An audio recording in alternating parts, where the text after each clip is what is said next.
नमस्कार। दोपहर के इस तय वक्त पर आपका स्वागत है उस मंच पर जहां हर दिन उठेगा एक ऐसा सवाल जो सिर्फ बहस नहीं आपकी सोच बदल सकता है। बता दें कि इस दौरान एक ऐसा शो आपको दिखाएंगे जहां पर देश की धड़कन बने मुद्दों पर हम करेंगे साफ बात, बिना लाग लपेट, बिना किसी पक्षपात के। हर दिन का मुद्दा, हर दिन की आवाज। तो चलिए शुरुआत करते हैं आज के मिड डे एजेंडा की, जहां मुद्दा सिर्फ खबर नहीं, आपकी सोच का आईना बनेगा।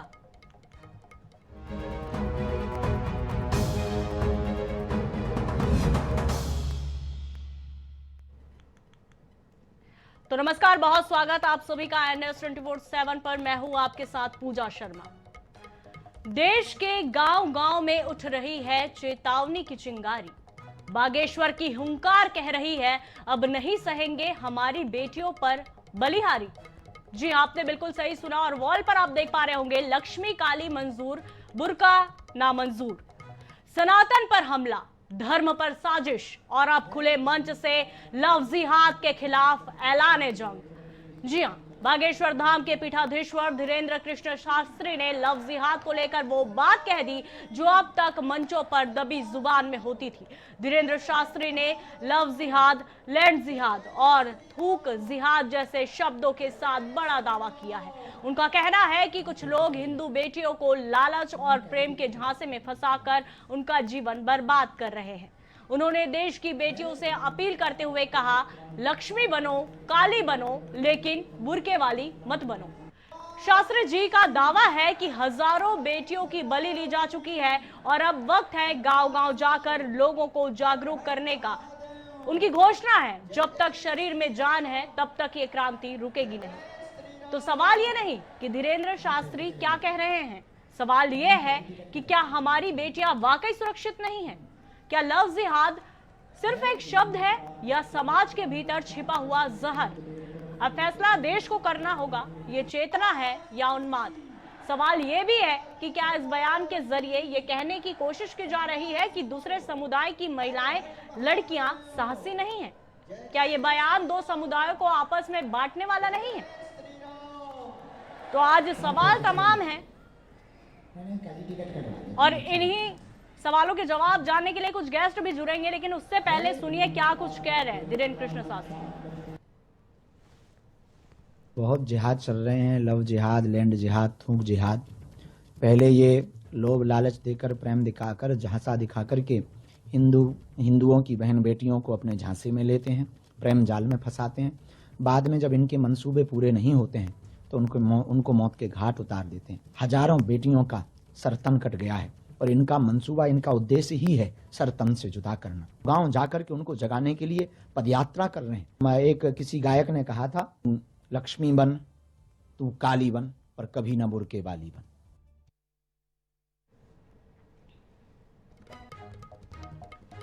तो चलिए, आपने सुन लिया क्या कुछ बयान वो दे रहे थे, लेकिन अब जानने की कोशिश करेंगे कि उनके बयानों को लेकर जो तमाम हमारे गेस्ट हैं उनका क्या कुछ कहना है। और इस वक्त हमारे साथ जुड़े हैं मौलाना साजिद रशीद, जो ऑल इंडिया इमाम एसोसिएशन के अध्यक्ष है। सबसे पहले बहुत स्वागत है मौलाना साजिद जी हमारे खास कार्यक्रम पे।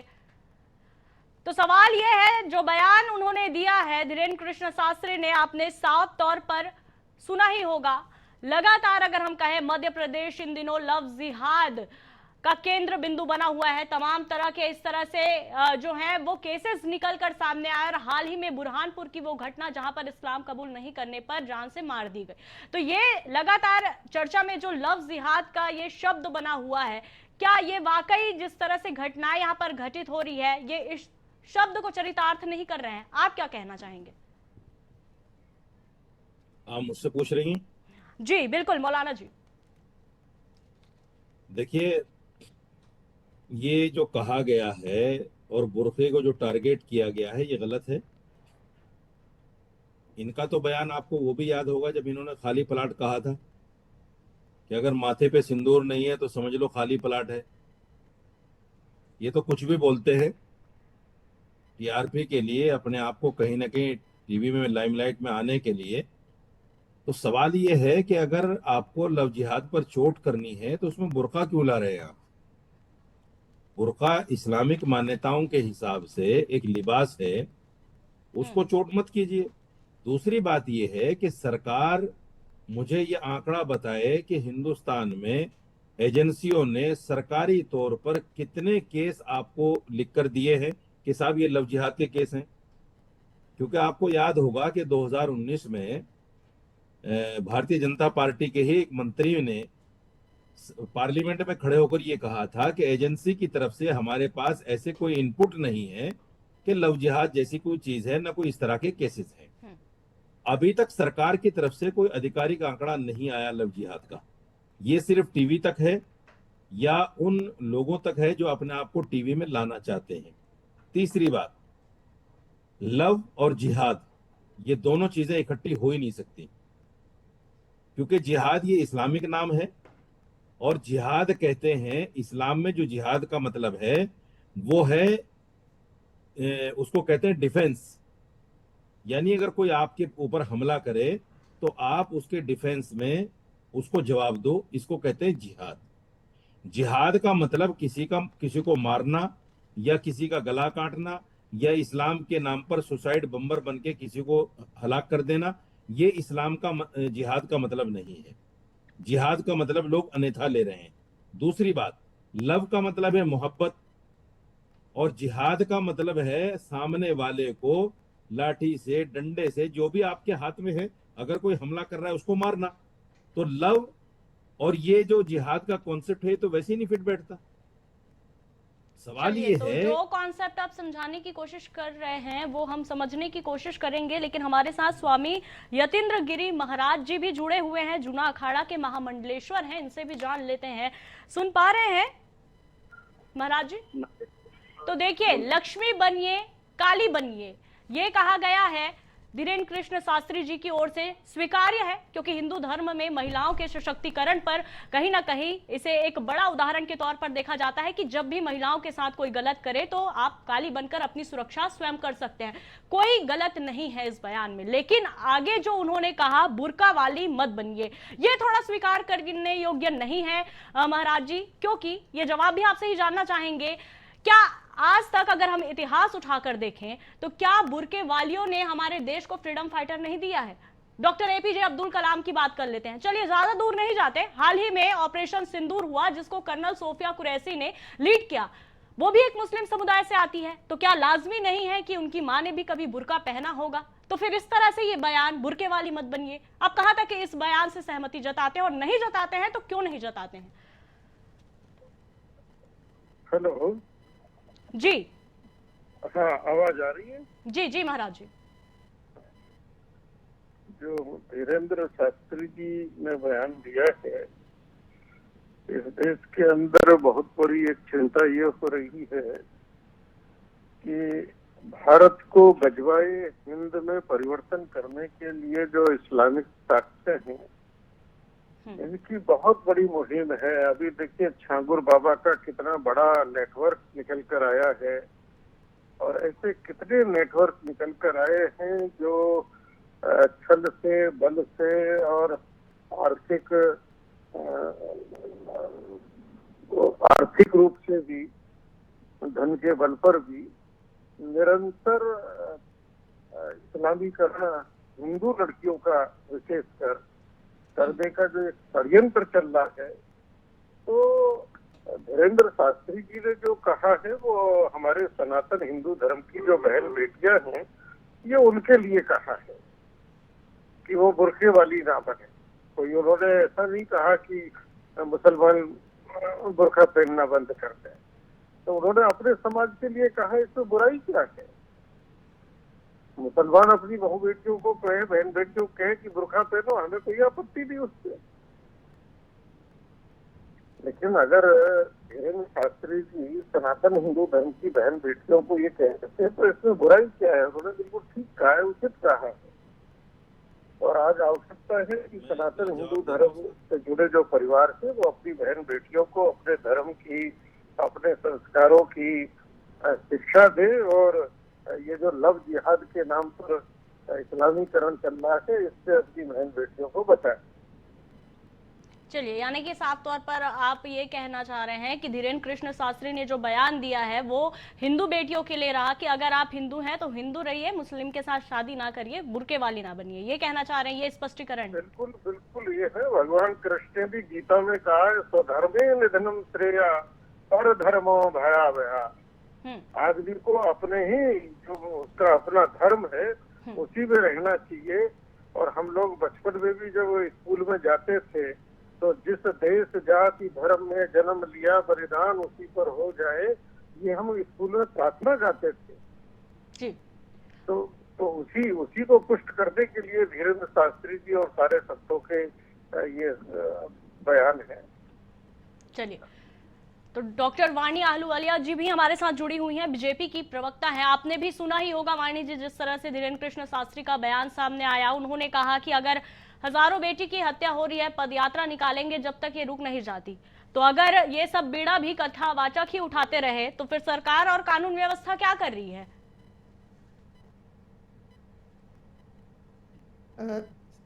आपके दर्शकों को नमस्कार करते हुए जो विद्वान जन मेरे साथ जुड़े हैं इस वार्तालाप में, सबको प्रणाम करती हूँ।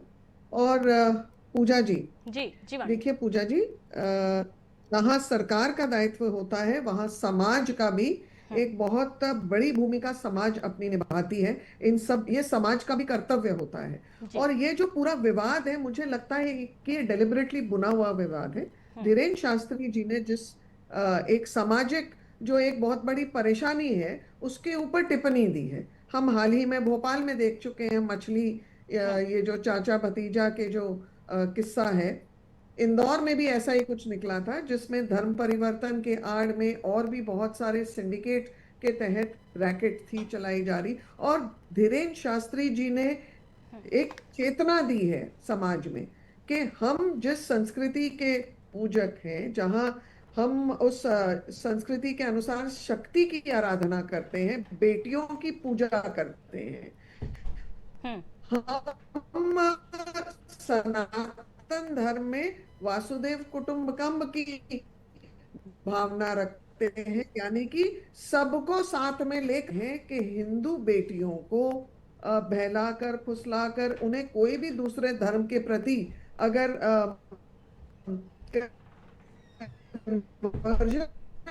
करने का ऐसा कुछ षड्यंत्र आता, जैसे कि मौलाना भी अभी बोल रहे थे, तो हम आदर करते हैं आपके जो भी भावनाएं हैं कि आपकी मातृशक्ति आपके धर्म के अनुसार, या उस पर कुछ भी औची टिप्पणी करने का उद्देश्य नहीं है।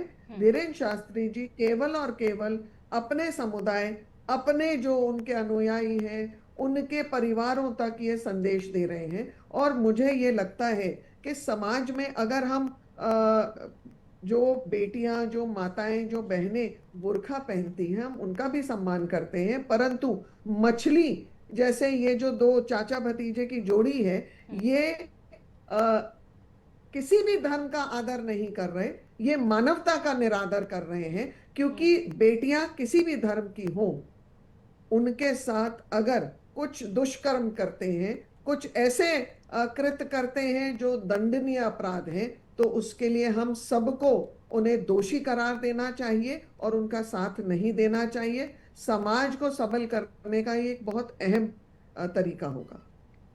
चलिए, तो फिर से रुक करते हैं मौलाना साजिद जी की ओर।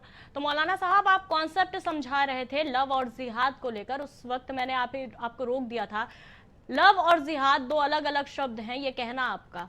तो इस्लाम कबूल नहीं करने पर किसी की जान ले लेना, इस्लाम कबूल नहीं करने पर बार बार ब्लैकमेल करना, ये कहां तक का, अगर कहें, ये कहां तक जायज है? बिल्कुल गलत है। इस्लाम ये कहता है, मैं कुरान की मान्यता आपको बता देता हूँ। कुरान ये कहता है ला इकराहा फिद्दीन, दीन में कोई जबरदस्ती नहीं है। अगर कोई जबरदस्ती किसी का धर्म कबूल करवाता है, इस्लाम मुसलमान किसी को बनाता है, इस्लाम में उसको मान्यता है ही नहीं, इस्लाम उसको मानता ही नहीं। तो मौलाना साहब, वो कौन लोग हैं, कहां से आते हैं वो लोग जो इस्लाम के नाम पर इस तरह से लोगों की जान ले रहे हैं, अगर आप कबूल नहीं कर रहे हैं तो? जिनकी मानसिकता खराब है और जिनको समाज के अंदर इस तरह की विमनस्ता फैलानी है, वो इसी तरह के लोग हैं। और मैं बड़े आदर के साथ स्वामी गिरिजी महाराज जो हैं, मैं इनके आदर सम्मान कुछ बातें इनको बताना चाहता हूं। इन्होंने झांगुर बाबा का नाम ले लिया, फला का नाम ले लिया। असल में क्या है कि मुसलमान को और इस्लाम को टारगेट कर देना बड़ा आसान है, बहुत आसान है। अब सुनिएगा, मैं कुछ नाम लेता हूं, फिर बताइएगा ये मुसलमान है या क्या है। सहदेव सिंह गोहिल, इनको एटीएस ने गुजरात से पकड़ा है पाकिस्तान की जासूसी करते हुए। रविंदर कुमार को जासूसी करते हुए यूपी से एटीएस ने पकड़ा है। और मोची सुनील कुमार, इसको भी पाकिस्तान की जासूसी करते हुए पकड़ा है।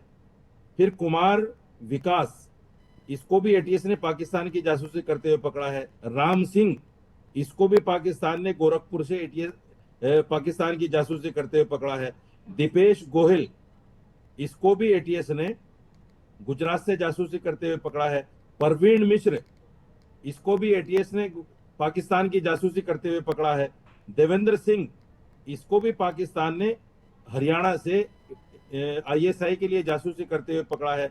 पलक और मसीह, ये नाम अच्छी तरह सब जानते हैं, इनको भी पाकिस्तान की जासूसी करने के लिए पकड़ा गया। ये तो मैं एक उदाहरण दे रहा हूं कि इस तरह के अगर मुसलमानों में हैं कुछ लोग, तो हिंदुओं में भी है, नंबर एक। दूसरी बात, अभी मोहतरमा ने जो प्रवक्ता हैं बीजेपी के, इन्होंने कहा कि इस तरह के इंसिडेंट होते हैं कि लोग मुस्लिम बच्चियों के साथ, हिंदू बच्चियों के साथ इस तरह करते हैं। हम उनकी भर्त्सना करते हैं, हम उनकी निंदा करते हैं। इस्लाम से उनका कोई लेना देना नहीं, बुर्के से उनका कोई लेना देना नहीं। लेकिन मैं आपको मोहतरमा कुछ उदाहरण देता हूं। फतेहपुर का एक वाकया है, अल्फिया नाम की लड़की, जिसको कुलदीप नाम के लड़के ने राशिद बनकर आरती बनाया। राशिद नाम बताया पहले अपना, और था वो कुलदीप। उसको आरती बनाया, धर्म परिवर्तन कराया और फिर उसको छोड़ दिया। ऐसे ही आपको जो है ना, डोमरियागंज थाने में, जगदीशपुर थाना, साइना नाम की एक लड़की को सानिया बनाया। यह अभिषेक यादव था लड़का।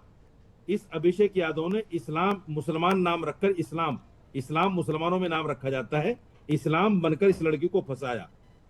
एक लड़की आरिफा है, दरभंगे और पूर्णिया का ये वाकया है, उसको सोनम बनाया गया। इसमें भी हिंदू लड़के ने मुसलमान बनकर उसको फंसाया और इससे फिर जो है वैश्यावर्ती कराई। चलिए, इस तो तरह के मौलाना बहुत साहब, सारे आपने जो आंकड़े गिना दिए हैं, पूरी कर लूं, जी मुझे 30 सेकंड दीजिए, मैं पूरी कर लूं। जी, मैं ये कहता हूं, ये इस तरह की मानसिकता के जो लोग हैं, इनका ना हिंदू धर्म से कुछ लेना है, ना मुसलमान धर्म से कुछ लेना है। ये इनकी मानसिकता है।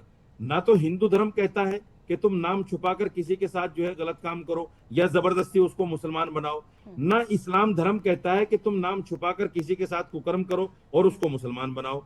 धर्म का इससे कोई लेना देना नहीं है। और जो लोग धर्म का नाम लेकर इस तरह की बातों को बताते हैं, मैं समझता हूं कि वो इस्लामोफोबिया है। वो कहीं ना कहीं मुसलमान और इस्लाम दुश्मनी उनके दिमाग में बैठी हुई है जब वो इस तरह की बातें करते हैं।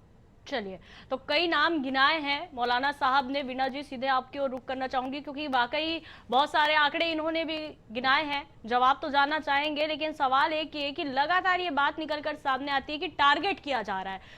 तो किसे टारगेट किया जा रहा है?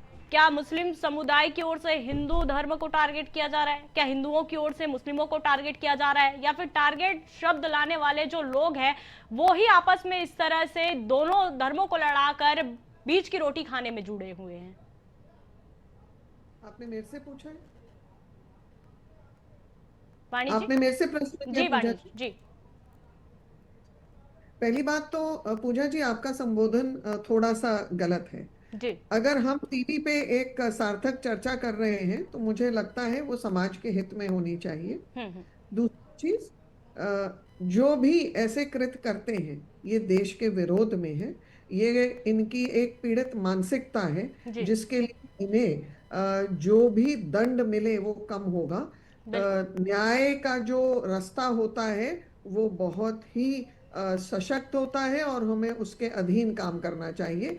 तीसरी चीज, अगर किसी वर्ग विशेष को नुकसान पहुंचाकर कुछ ऐसे लोगों की मानसिकता हो कि समाज में वो अस्थिरता फैलाएं या कुछ वर्ग विशेष को नुकसान पहुंचाए, तो ये भी बहुत निंदनीय कृत है और इसके लिए समाज को एकजुट होना चाहिए। एक भारत है, श्रेष्ठ भारत है और हमें उसकी जो कल्पना है उस पर अडिग रहना है। जो उदाहरण दिए मौलाना जी ने अभी, ये सारे उदाहरण अगर साबित होते हैं, अगर इनके गंभीर अपराध साबित होते हैं तो ये सब देशद्रोही हैं। और आप भी जानते हैं मौलाना जी कि हमें हमारा सबसे पहला जो समर्पण होता है वो राष्ट्र के लिए होता है, इस माटी के लिए होता है जहां हम अपनी सेवाएं देते हैं, जहां हम रहते हैं। और इसलिए देश के विरुद्ध जो भी जाए, किसी भी वर्ग का हो, किसी भी जाति प्रांत का, किसी भी स्तर का हो, उसे अपराध ही घोषित होता है यदि वो साबित होता है अपराध, और उसे हमें माफ नहीं करना चाहिए। इस पर राजनीति नहीं हो सकती। बिल्कुल वाणी जी, और आपने जिस तरह से कहा, बिल्कुल ये मंच वैसा है जहां पर बहुत संवेदनशील विषय पर हम चर्चा कर रहे हैं और ये बातें इसलिए रखनी भी जरूरी हो जाती है वाणी जी, लोगों को जवाब देना होता है और आईना दिखाने का काम हम करते हैं। जो ज्वलंत मुद्दे हैं, जी मैं समझ रही हूँ, जो ज्वलंत मुद्दे हैं उस पर ही चर्चा किया जा रहा है और बार बार वो बहुत उचित होना चाहिए। बिल्कुल वाणी जी, और जिस तरह से बार बार टारगेट करने की बात की जा रही थी तो इस पर जवाब लेना भी बेहद जरूरी था और ये जानना भी जरूरी था कि आखिर कौन सा वर्ग किसको टारगेट कर रहा है, या फिर कोई और है जो इस तरह से हमारी जो अगर अमन शांति वाला जो हमारा देश है उसे खराब करने की कोशिश कर रहा है। एक अगला सवाल मैं आपसे ये जानना चाहूंगी वाणी जी कि जिस तरह से धीरेन्द्र कृष्ण शास्त्री ने बयान दिया है, चलिए जो बयान उन्होंने दिया तो शब्दों का जो चुनाव, क्योंकि आपने शब्दों की बात कही, तो शब्दों का उनका जो चुनाव था वो इतना उग्र क्यों था? क्योंकि कहीं ना कहीं इससे भी तो भावनाओं को ठेस पहुंचेगी ही। नहीं, पर उन्होंने कुछ भी किसी के भावनाओं को ठेस पहुंचाने के लिए नहीं कहा है।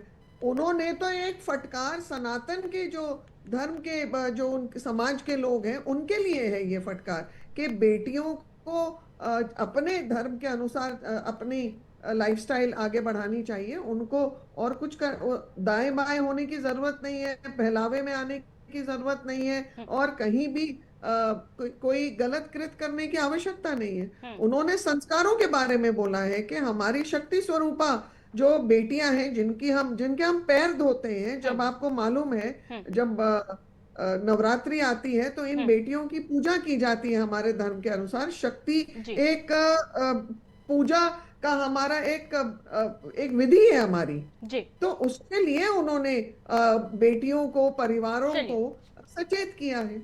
जी जी जी वाणी जी, और क्योंकि समय का बहुत अभाव है और मौलाना साहब आप कुछ कहना चाहते हैं, बिल्कुल कुछ थोड़ा सा ही समय पे अगर आप अपनी बातें पूरी कर पाएं। मैं 30 सेकंड में पूरी कर रहा हूँ जी जी।